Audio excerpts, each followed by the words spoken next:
punto po ito makakausap natin ang top 7 sa bar exam sa si Catherine Paula Suyat na San Beda College of Law. Catherine, magandang tanghali sa iyo. Si Mariz Umali ito sa Balitang Hali.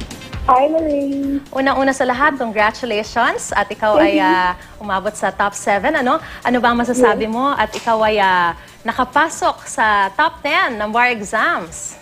I'm just overwhelmed right now. Hindi ko mapaliwanag yung nararamdaman ko. Sobrang saya lang. Parang hindi ko mapaliwanag kung ano yung biyayang dumating sa akin today. I'm just overwhelmed.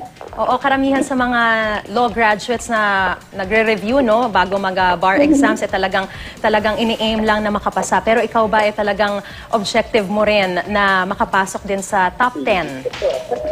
Actually, yung prayer ko lang ever since na pumasok ako ng law school is first to graduate and also to pass the bar. Hindi ko naman in-expect na magpa-top ako. Basta ang gusto ko lang, maging abogado ako. Yun lang yung goal ko talaga. Parang blessing na lang to na nag-top ako ng bar. Oo, bonus na ikaw ay nakapasok pa sa top 10.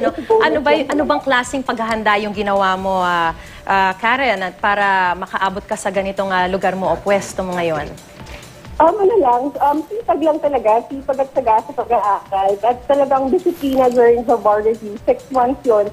It was very difficult, but yet, with prayers, parang you can do everything naman.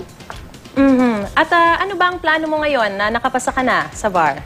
Well, continue lang. I'm already working kasi with a law firm, so continue lang with work. And hopefully, mayaya ako mag-teach sa school namin. So, yun. Yung plans ko so far. May mga nakahanda na bang selebrasyon? Hindi ko alam. Depende pa sa family ko kung anong plans nila sa province.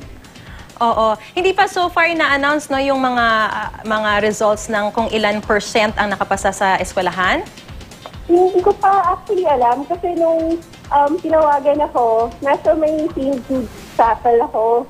So, sinabihan lang ako actually na nag-top na ako, top 7 ako sa bar. Pero wala pa akong idea kung sino yung other top notchers or kung ano yung passing percentage ng school. Okay, Catherine, so sinabi mo na sa St. Jude ka, so talagang sinadya mo na hindi ka mag-abang ng results sa Supreme Court, kundi magdasal na lang sa St. Jude, tama ba? Ganun talaga yung plano ko kasi sobrang parang nakaka-pressure naman kung doon ako sa Supreme Court mag-aabang. May mga kasama ka ba ngayon? Kasama ko yung boyfriend ko, si Kiko. So, lang kasama ko kanina. Oho, so may inihanda ba siyang ano bang regalo niya sa iyo ngayon? Pwede ba namin matanong? Support group ko to. Oo. Sige, we wish you all the best, Catherine, at aasahan namin na talagang mas lalo niyo pang madedepensa ng husto ang inyong mga kaso na makakapagpabuti rin sa ating bayan. Maraming salamat at congratulations muli.